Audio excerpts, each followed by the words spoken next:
આપણી લોકસભાની ચૂંટણીમાં આજે મેં મતદાન કરી અને મારું નાગરિક તરીકેનું દાયિત્વ, મારી ફરજ અહીંયા પૂરી કરી છે.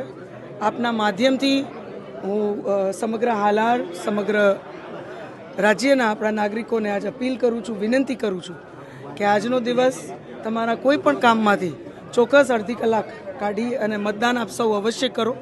એક મજબૂત રાષ્ટ્ર નિર્માણ માટે આપ સૌ આપનું નાગરિક તરીકેનું દાયિત્વ અને ફરજ નિભાવો.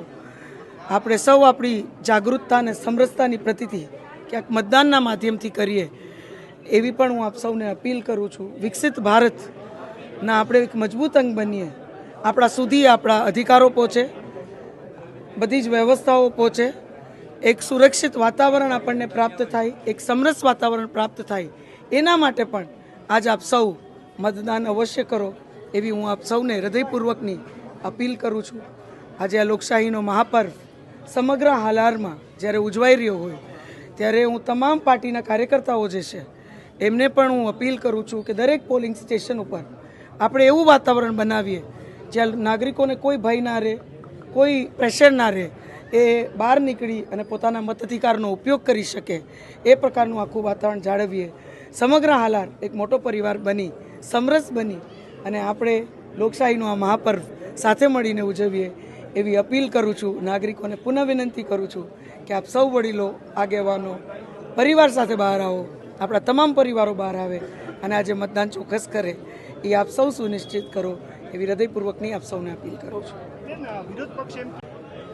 અમુક જગ્યાએ સિક્યોરિટી છે, ઉલટાનું પોલીસ વ્યવસ્થા સુનિશ્ચિત કરે છે કે ખોટું ક્યાંય ના થાય, કોઈ લોકોને કોઈ તકલીફ ના થાય. મને એવું લાગે છે કે જ્યારે કોઈ હાર ભાડી જાય ત્યારે સ્વાભાવિક રીતે ફરિયાદ સિવાય બીજો કોઈ વિકલ્પ નથી હોતો. કોઈ સકારાત્મક વાત લઈ આજ સુધી જે પાર્ટી લોકો વચ્ચે આવી નથી. માત્ર જ્ઞાતિ, જાતિ, વિવાદ, અફવાઓ અને સોશિયલ મીડિયાના માધ્યમથી આખી ચૂંટણી લડાઈ એમને લડી હોય ત્યારે મને બીજી કોઈ આજે કોઈ અપેક્ષા પણ નથી. પણ આજનો દિવસ મતદાનનો છે ત્યારે હું પુનઃ વિનંતી કરું છું કે કોઈ પણ જાતની કોઈ નેગેટિવ, નકારાત્મક વાતાવરણ કરતાં આપણે એક સકારાત્મક વાતાવરણ ઊભું કરીએ અને સકારાત્મક વાતાવરણના માધ્યમથી આપણે સૌ સુનિશ્ચિત કરીએ કે આપણા તમામ નાગરિકો